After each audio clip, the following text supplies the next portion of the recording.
Yeah. What is going on, everybody? This is Dr. Chris Featherstone here for yet another episode of UnSKripted. So there's a person in the middle that we're going to jump right into because there's a lot to talk about today. Of course, we have my friend, my partner in crime. Oh, did I say crime?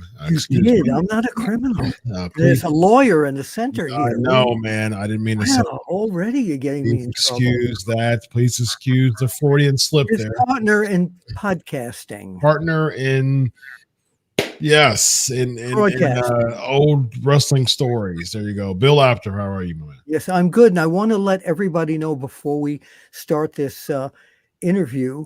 We want to thank our guest, of course, but these are all based upon all the allegations that have come out recently about this whole Vince McMahon mess. Indeed. I imagine that the lawyer is ready to rock and roll and say all the right stuff to protect us as a Sportskeeda. You want to give the people watching a little bit about your background? Yes, indeed. So this guy is Dmitriy Shakhnevich. Did I get it right for the second time in a row? You did. You were so good a second ago. I had a doubt, but you recovered. Yes, indeed. Thank you very much. Tell us a little bit about your background. Yes, indeed. Sure. So firstly, thank you for having me on. It's great to be with you.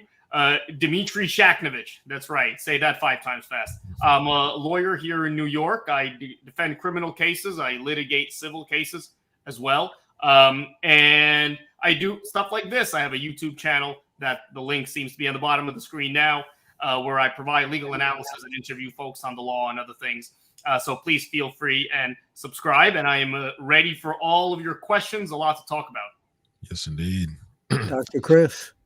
Bill Apter. So let's jump right into it. Of course, people know why he is on here right now. He is on here because we wanted a legal representative to give us all of the right stuff when it comes to these allegations regarding the former chairman of the WWE, former board member, former executive head honcho chairman of TKO Holdings, Vince McMahon, who recently stepped down last week because of the allegations.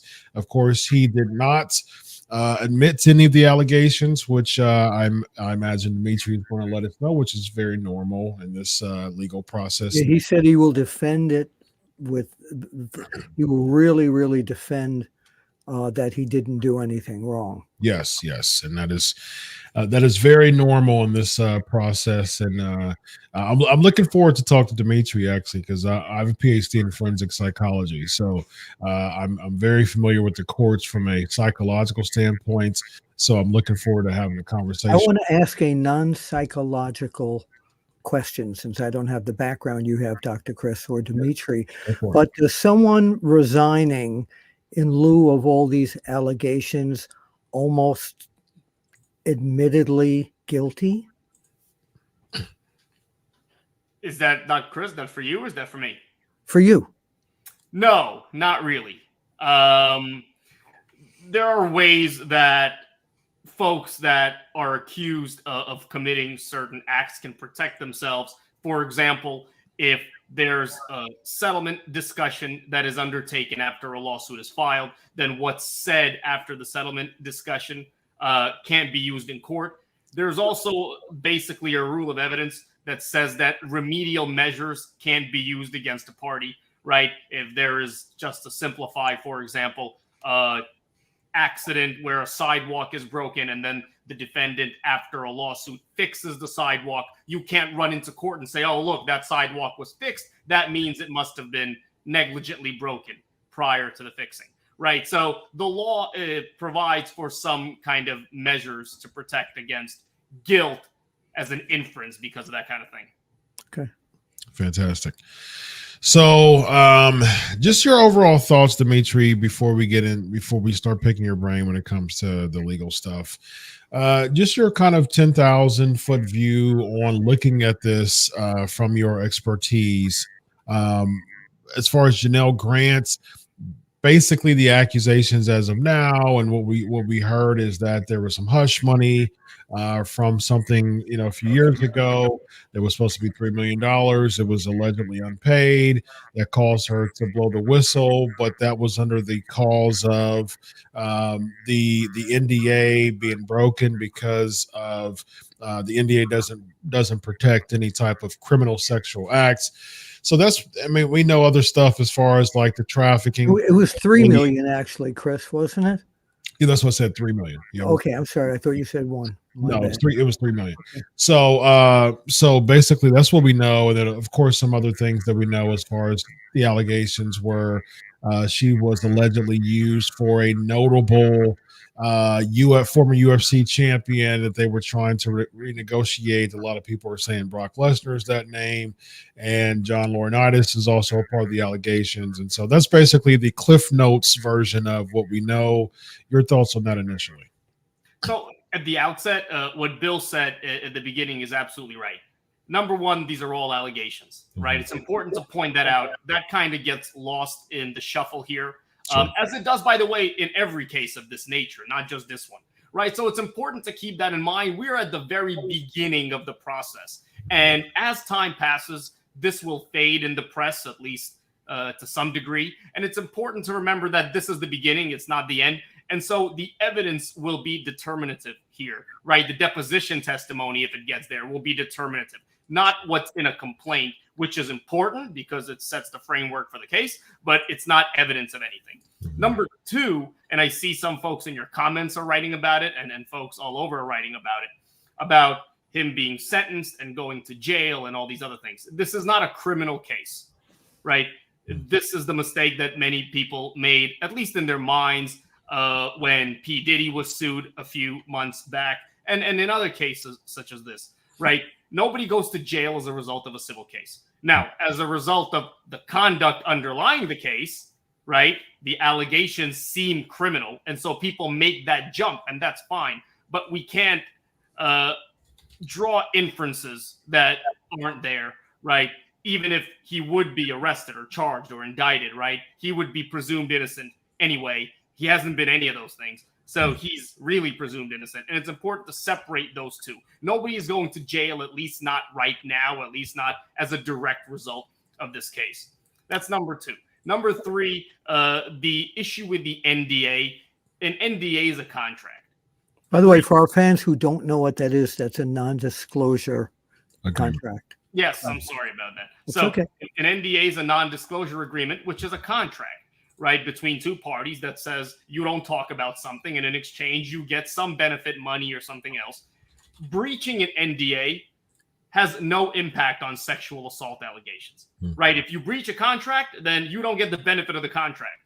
That doesn't mean that the other party is somehow compromised in litigating sexual assault allegations or whatever else may have been disclosed that would otherwise have not been disclosed. So those are the three main points. And obviously there are a whole bunch of other subsidiary points here, but it's important to keep all that in mind.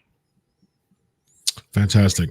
So if, say, for instance, if everything goes through the legal process and Vince McMahon and the allegations are proven to be true, what is the maximum punishment in the court of law that Vince McMahon could receive because of these allegations?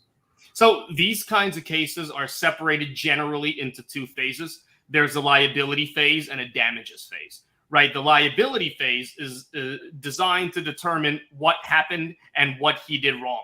Okay. Right, if you pass that phase, you get to the damages phase, which seeks to determine how much, right, the extent of the damage, which will require in a case like this expert testimony, testimony from mental health professionals, I presume, right, and other such evidence. So it's entirely too premature to make that kind of determination. As you can imagine, the complexity behind the degree of suffering and the range of suffering that somebody like this can go through ranges just enormously. So that leads me to this question.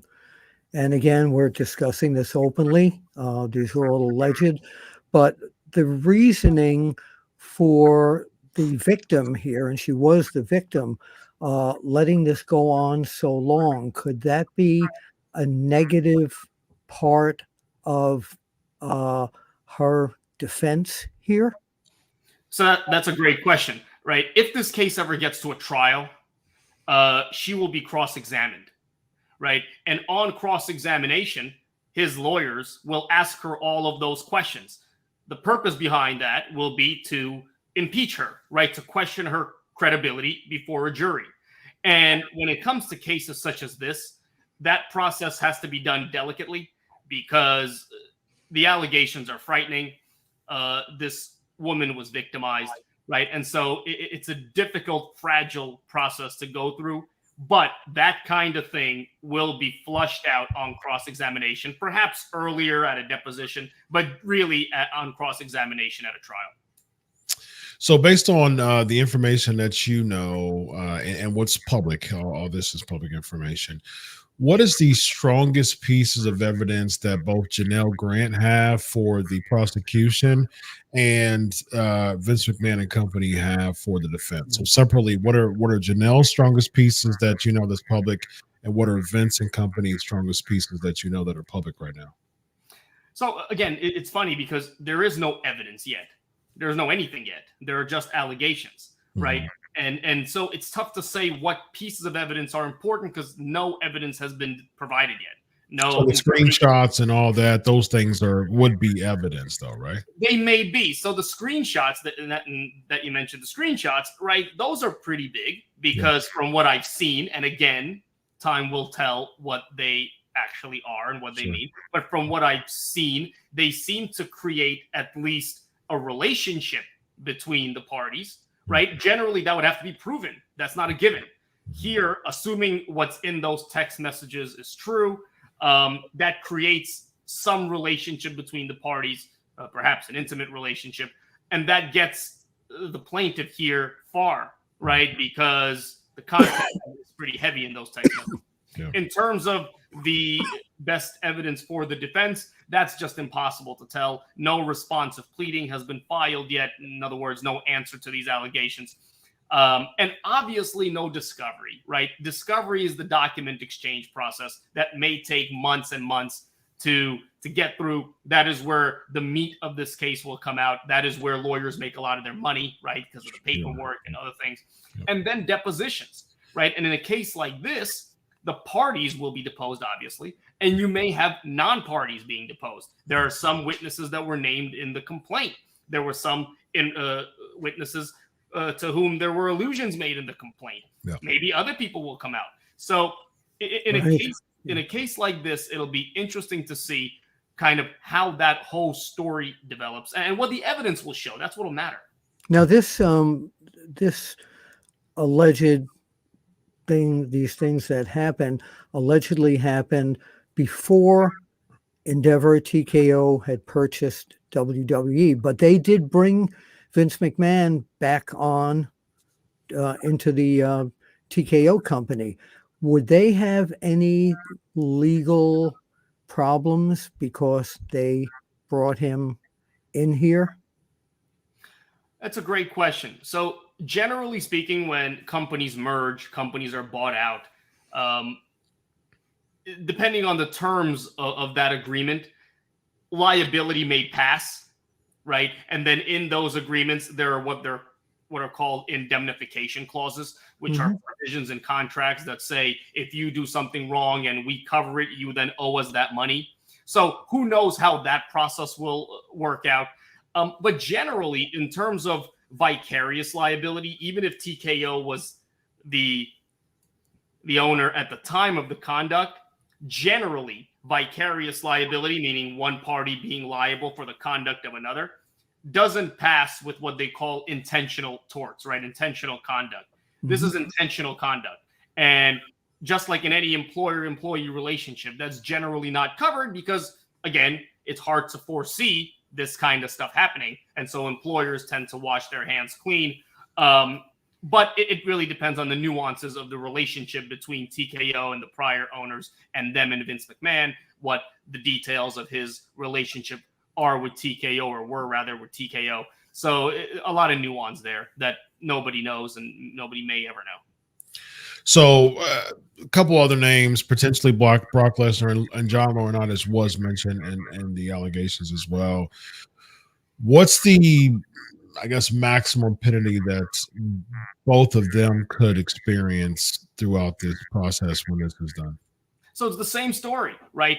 If they're identified further with more detail, if their identities are disclosed and they're formally brought into the case, at least I know for the name that folks think is Brock's name, that's not out in the open yet. It's right. Not in the case formally. Once that's brought in, once the evidence comes out as to all those people, the same process will be undertaken. Okay. And the maximum penalty could be what, potentially? Depending on what the evidence shows and their degree of culpability, which is just, we just don't know. I mean, look, we just don't know. It's easy to jump to conclusions and try to fill in these gaps. We just don't know. One of the fans had just asked this, and I was coming up with that same question.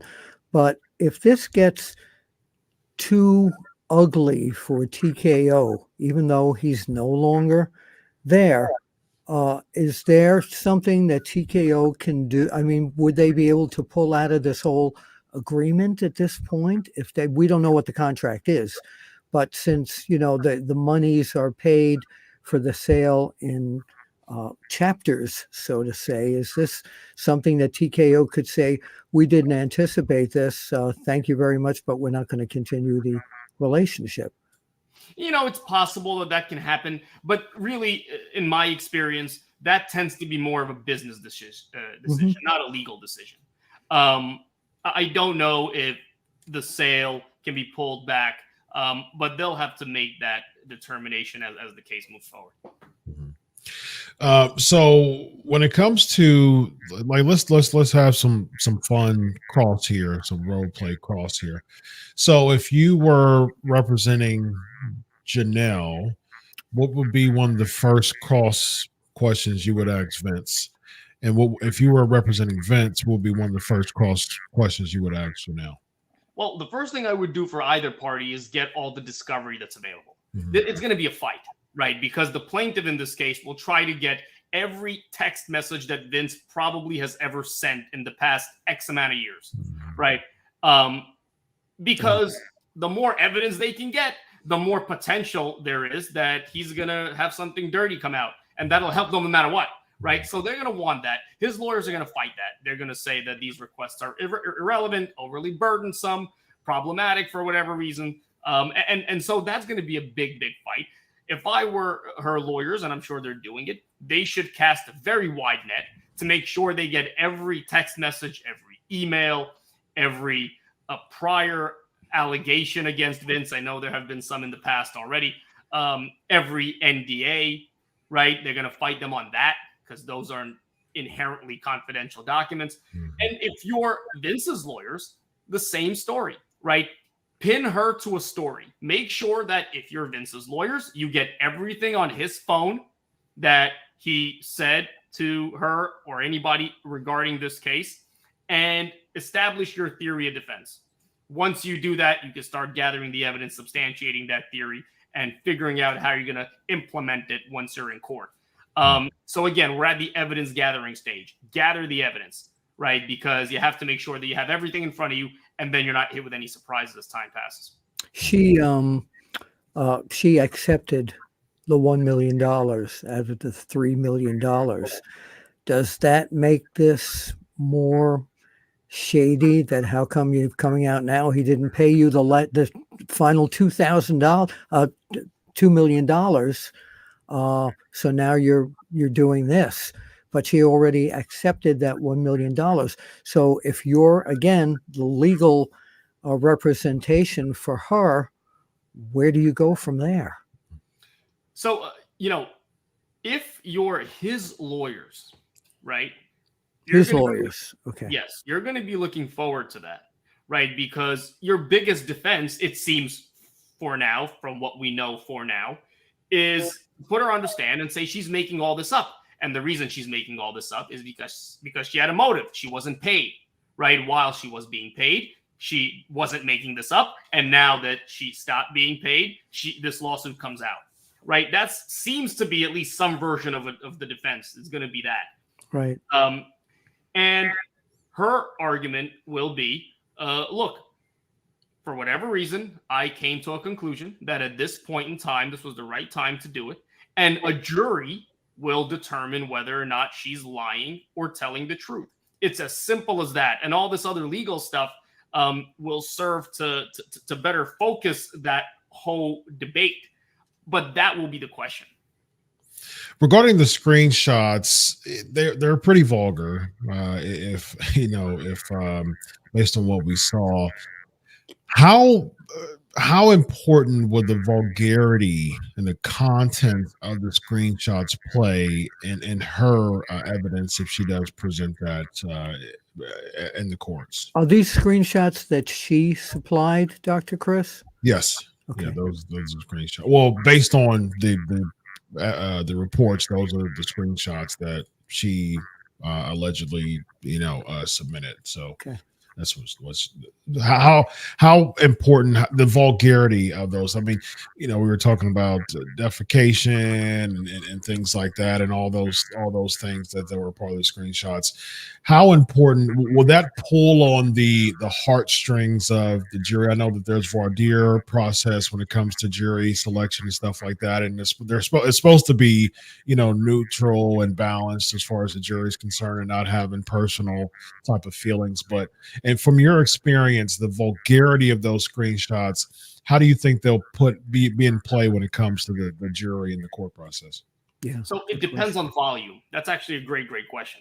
So in every case, there's a rule of evidence, whether you're in federal court, in state court, wherever, that seeks to limit prejudicial effect of evidence. Mm-hmm. What I mean by that is whenever you have a piece of evidence, the jury is supposed to be guided by the probative value of the evidence, the relevance, the usefulness of that evidence, not by prejudicial value, not by things in that evidence, statements, comments that may make them kind of turn an eye and make them put their face in their palms, right? And so what Vince's lawyers will say is that these text messages have to be redacted in part, because if they're not, it'll have a prejudicial, improper effect on Vince, right? Because they won't care what he did. They'll just see this horrifying language and he'll be done. And then the question will become how much of that evidence is out there. If there are 400 text messages and each of them are vulgar, you're going to have a problem precluding all of those vulgar statements from coming in. If it's 1 or 2 or 3 or 4, that's a different story. Then you can kind of deal with that, right? But the fear will become, as the evidence comes out, as these text messages come out, will the content be so horrifying that it doesn't matter what else happened, right? It doesn't matter if the allegations are true or not. Will the evidence paint Vince as being so horrible, such a piece of garbage, that a jury won't look at anything anymore? And at that point, there's really going to have to be some creative lawyering done to make sure that that evidence is precluded, assuming there's no settlement, which, by the way, there probably will be, as there virtually always is. Let's go more with that as far as the settlement. So do you think that this will be settled out of court, or do you think that's Janelle? I mean, just based on your experience, do you think that Janelle want the maximum based on her, experience and all of this? Do you think she won't be okay with the settlement? What do you think will happen there? I personally, by the way, think that Vince McMahon would like to settle this out of court and the whole thing hushed. It settled it, and they go on with their lives. I think, knowing him, I think that's the way he would like to do that. Just my opinion. Sure. What do you think Janelle Dmitriy will want from this, based on what we saw, what we see already? And I agree with that, right? So statistically speaking, well over 90% of cases settle. So if you're just going by the numbers, this will probably settle. But beyond that, the exposure here is so wide, because let's not forget, at some point, if this case doesn't settle and it moves forward, depositions will be conducted. Depositions are testimonies under oath, right? Where a witness will get in a room, raise his or her hand, and testify as to certain things. In a case like this, the testimony may have certain criminal implications. And so his lawyers will need to make sure that he doesn't testify in this case. Because you're not entitled to the same privileges in a civil case as you are in a criminal case, right? The Fifth Amendment privilege exists, but not in the same way. And so you really have to be careful, because if he's forced to testify, and he'll have to testify as a party in this case, he'll either have to take the Fifth. If he takes the Fifth in a civil case, that may result in problems for him, because the judge may issue what's called an adverse inference. The judge can tell the jury that you can hold that against him. Right? You can't do that in a civil case. You can't do it in a criminal case. And if he does testify, then he testifies to things that can really hurt him if he's ever charged with a crime. And that's the big deal here, right? There are a whole lot of things that our system of laws can take from you. Your freedom is up there as severe. Money is severe too, but Vince has a whole lot of money. Does settling out of court, again, like a question I asked at the beginning of the show, does that kind of intonate guilt, or just that you don't want the details out there? You want this over with and good night? It's not supposed to be an indicator of guilt, right? And maybe in the settlement agreement, there'll be a provision that says that this is being settled, but not because there's any wrongdoing, but simply because we want to avoid future costs and expenses. That happens all the time. And there will be confidentiality provisions in that settlement agreement as well. And so, no, the short answer to your question is it's not supposed to be an indicator that he did something wrong and is trying to hide. But many people do look at it that way. There's just nothing you can do about that. High-powered attorneys on both sides, okay? What does something like this cost Vince? What does it cost Janelle? People out there are wondering, what's a lawyer going to charge for a case this high profile? So it's different on the plaintiff side. A case like this is probably being done in a percentage. Most cases like this are not taken with upfront funds, though it's possible. That's typically not how these cases are done, right? If and when there's a settlement or a verdict, the lawyers will probably take a cut. That's how it'll work on the plaintiff side. And on the defense side, it'll be a long and expensive defense. If this isn't settled in the next few weeks, maybe month and change, it'll be a very long 7-figure expense. I was going to ask, does it go as far as 7 figures when it comes to this expense?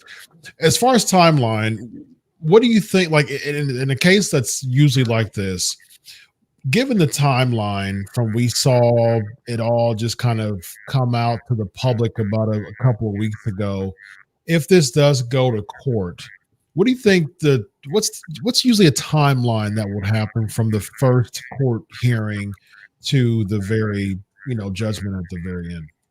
So it depends on the case. It depends on the judge. Judges are different. Courtrooms are different. Calendars are different. I would say in a case like this, it should be done within a year and a half. Okay. But it depends, right? If more parties come out, now more parties need to participate. If more witnesses come out, now more witnesses may need to be deposed. And so these deadlines are fluid. But judges like to make sure that they keep a leash on the parties to make sure they don't get out of hand. I'm assuming that'll be the case here. If they do go to court, would this probably take place in Connecticut? Well, this already is court, and I forget off the top of my head where it was brought. My recollection is it was brought in federal court, and I don't remember where. It's possible that it's Connecticut, and it'll be litigated there, unless it is moved, but that's unlikely. Okay. So with this going to court, and with a lot of the public outlets covering this, they don't really cover wrestling, or wrestling matches much. They do cover cases like this when it comes to legal. How much of a dent and how much of a mark do you think that this will leave in WWE as a whole, whether innocent, rather guilty?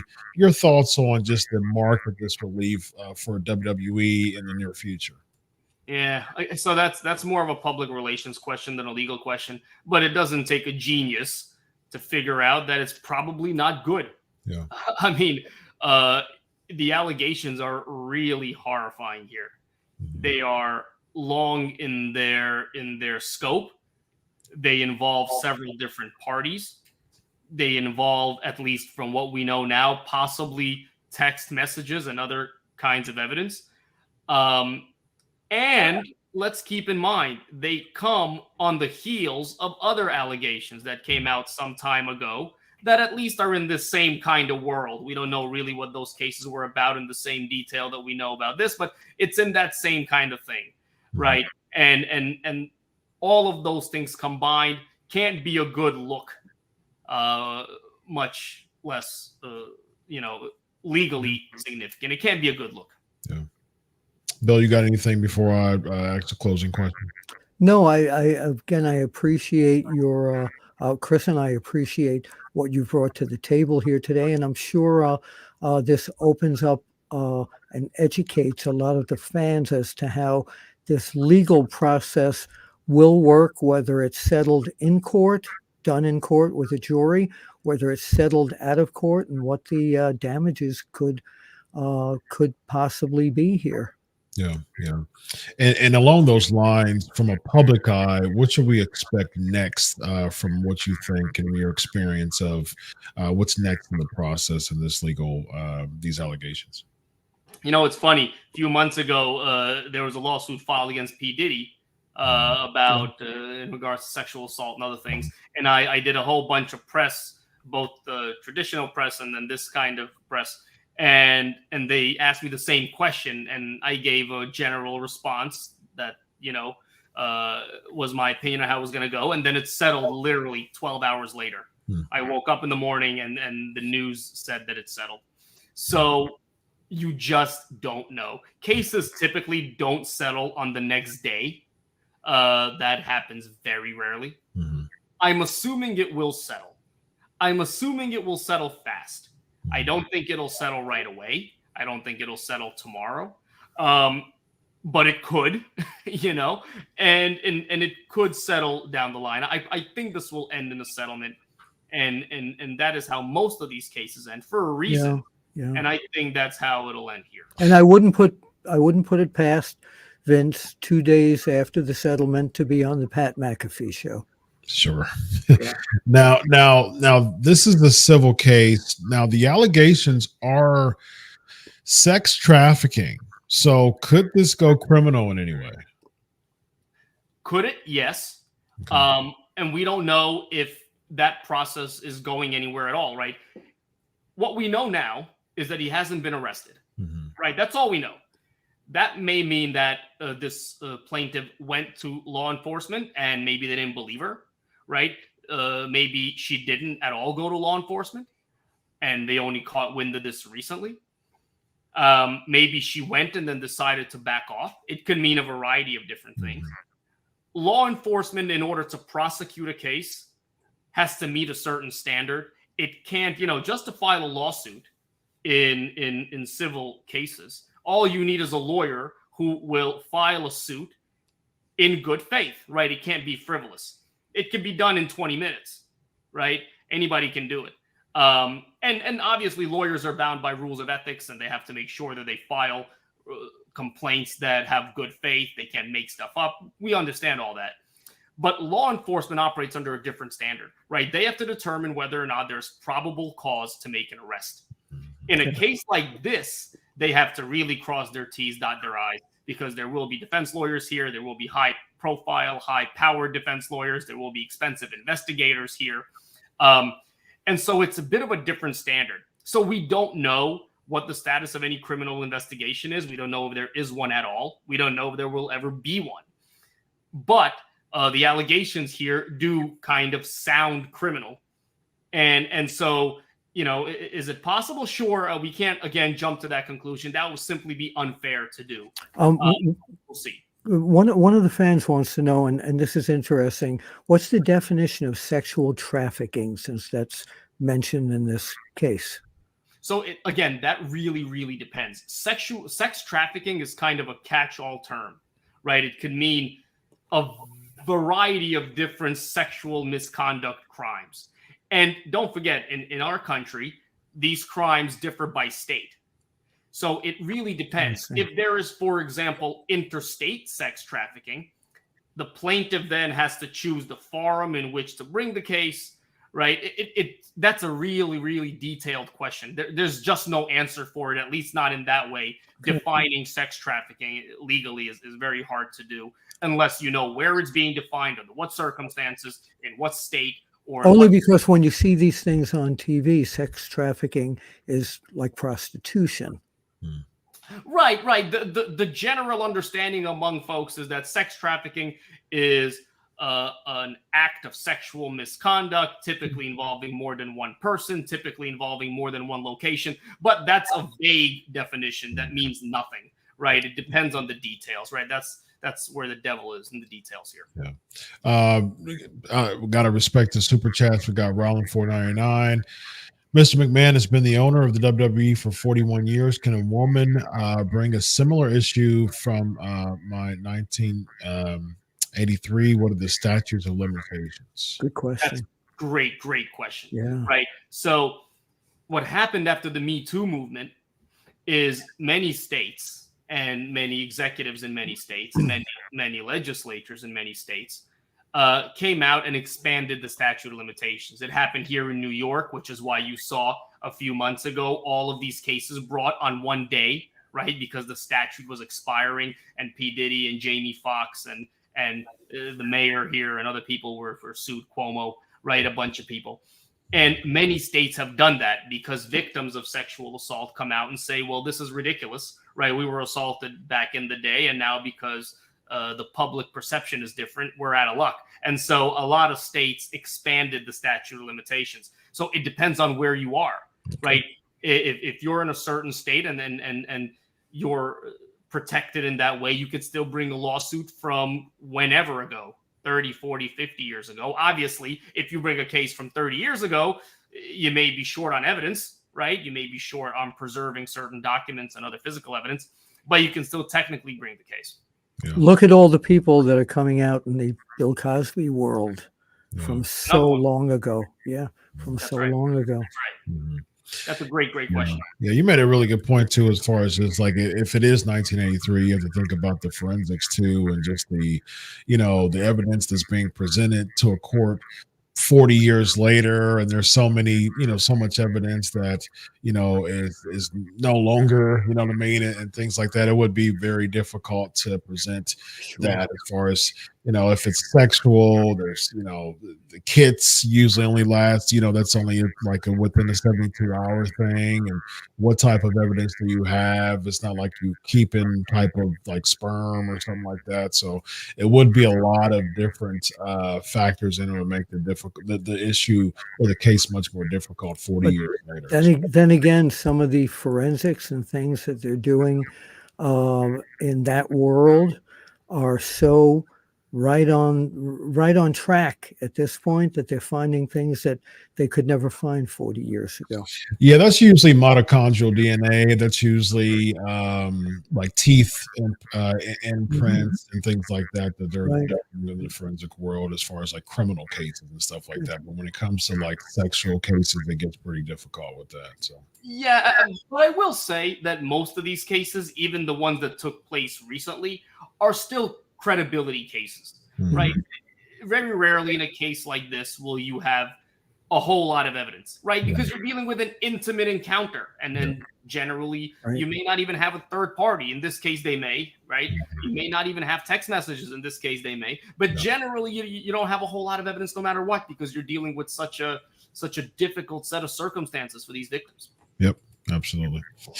All right, Dmitriy, it's been a pleasure, man. I really enjoyed picking your brain. And, I imagine I don't know if there's much to pick, but I appreciate it. Oh, there's 40 my line.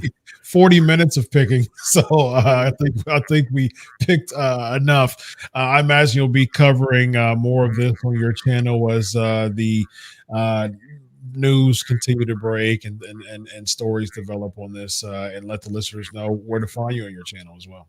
And we'd love to have you back, by the way, when those things break. Yeah, I appreciate it. I'd love to come back. I had a great time. And if you want to find me on YouTube, it's youtube.com @DShakLaw. That's DSHAK Law, LAW.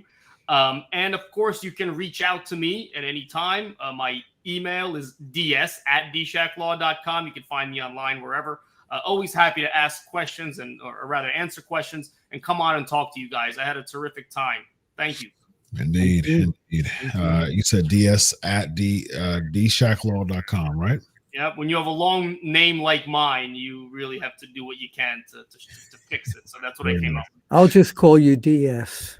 Sounds good. That's smart. Counselor DS. Indeed. That's smart. It's been a pleasure, man. Fun times, fun picking your brain, and as stories and news continues to develop, we would love to have you back. By the way, I've been yelling for months about having our Twitters put down there, and now it's the wrong Twitter. What is it? At Apter One Wrestling. Apter One Wrestling. Yeah. Yeah, I got you. But I am the Apter Chat. Apter One Wrestling. That's your thing. Apter One Wrestling. That's my Twitter handle. Yeah, in homage to the late great Bob Ryder, who owned OneWrestling.com and put me to work many years ago. Yeah, check it out again. Thank you, Dr. Chris. Well, we got you. At Apter One Wrestling. I'm going to get my lawyer. Can I talk to you about this wrong? Twitter handle? Well, he's already representing me, so it's too late. I already paid him about 45 minutes ago. So if I'm going to pick up clients when I come on here, I'll do it every day. Sounds good. At DShak Law, that's where to find him if you want to have him. He's in the New York area. Clearly, within more than 40 minutes, he knows his stuff, and he'll be a good representative of you. And go ahead and check him out if you're in New York, New Jersey, in surrounding Pennsylvania. Yeah, what is that? What is that called? Area. No. What's that called? That's called the New England. That's the New England area. That's what I'm looking for. Well, I'm only licensed in New York and New Jersey, but happy to talk to anybody. He'll give you referrals. There you go. from New England area. All right, we got Dmitriy, we got Bill. Raju says this is the longest Chris and Bill have gone without fighting. Really? Is that right, Chris? That's because we have a lawyer in the middle. So we got Bill, we got Dmitriy. I'm Dr. Chris. This is UnSKripted. Have a good night, everybody. So we'll see you in court. Oh.